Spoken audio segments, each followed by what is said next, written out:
All right, sports fans, how's everybody out there doing?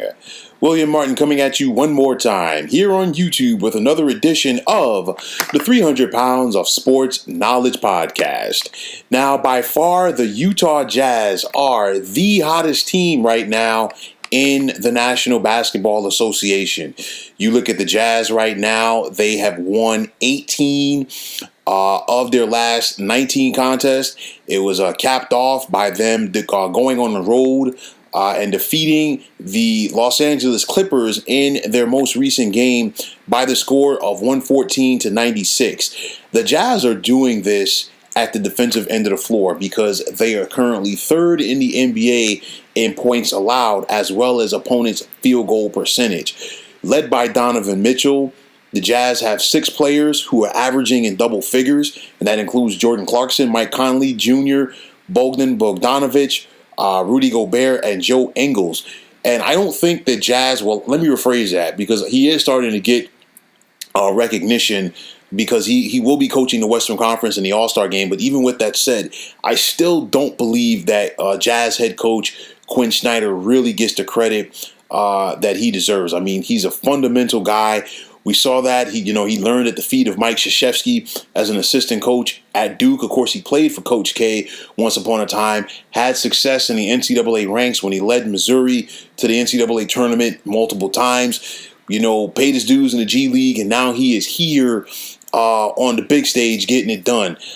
You look at the Jazz and the way that they play, and the biggest thing you have to ask yourself, will they be able to win an NBA title with the style of play that they have? I say that because Donovan Mitchell is their go-to guy. Will he be able to carry them enough for a postseason run? We saw him going at it and really showing what he could do last year in the playoff bubble, but just trying to get it to take it to another level. That's the big thing. There is talent around him. Don't get me wrong. Mike Conley Jr. is an unheralded, I want to say it, he's a little underrated as a point guard. He can get it done. Bogdanovic and Ingles are solid perimeter shooters. Rudy Gobert gives them a rim protector, and he's a rebounder. He's not going to be a guy that you're going to go out there and consistently count on Gobert to get you 20 or 25 a game. That's not his thing.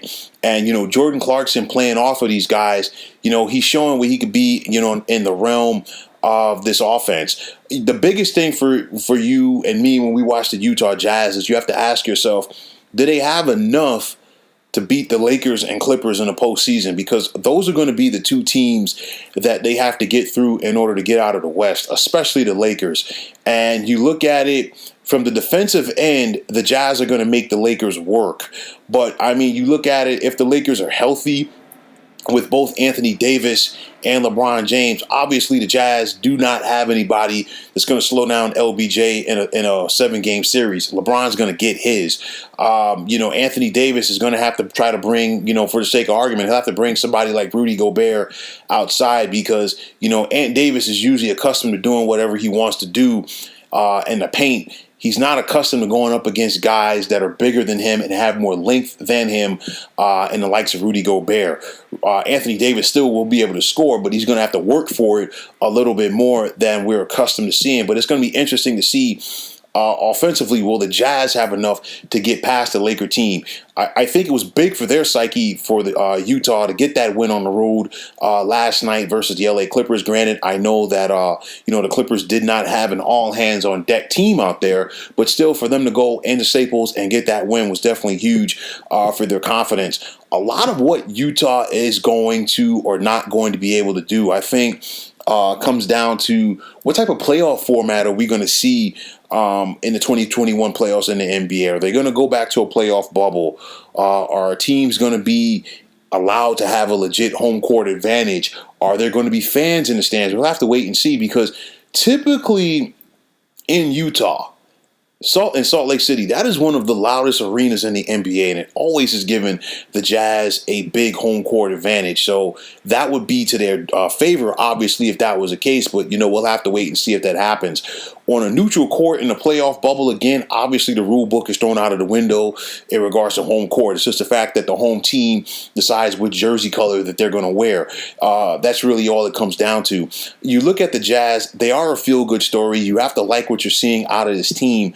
I'm just not sure if they have enough right now in their arsenal to win an NBA championship. The biggest thing for me, they have perimeter scoring, but I don't know if they have enough in their front court to score in the interior. Rudy Gobert is not that guy. He does give them a rim protector, but he's not going to be a guy where you could just rely on him to get you those back-to-the-basket points consistently throughout a contest. It is definitely a feel-good story for the NBA. The Jazz are definitely pushing the Lakers and Clippers right now for that top spot in the West. And you look at it overall, if the Jazz play their cards right, depending on how things go, and if the Jazz are able to finish with the best record in the West, you could have a situation where the Lakers and Clippers could meet each other in the Western Conference semis, and the Jazz, would basically have one team bump off the other, and they wouldn't have to face both of them. I think that's the biggest thing that would definitely help out the Utah Jazz. There's plenty, obviously, a lot that still has to be decided. We still have plenty of basketball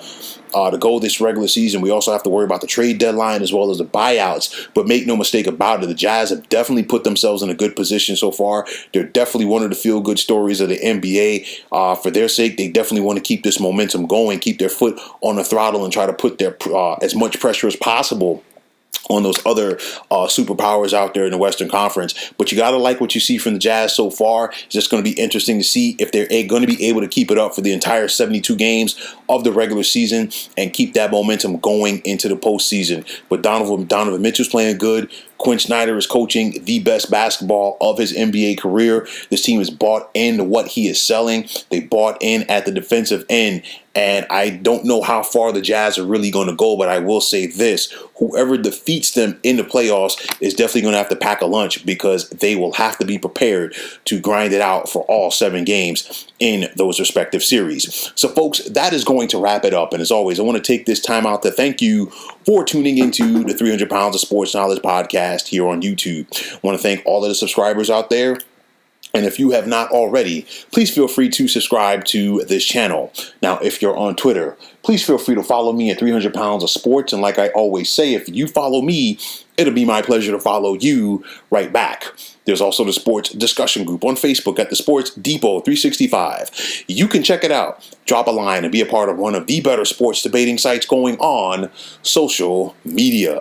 So once again, fine folks, my name is William Martin. Take care and have yourselves a wonderful day.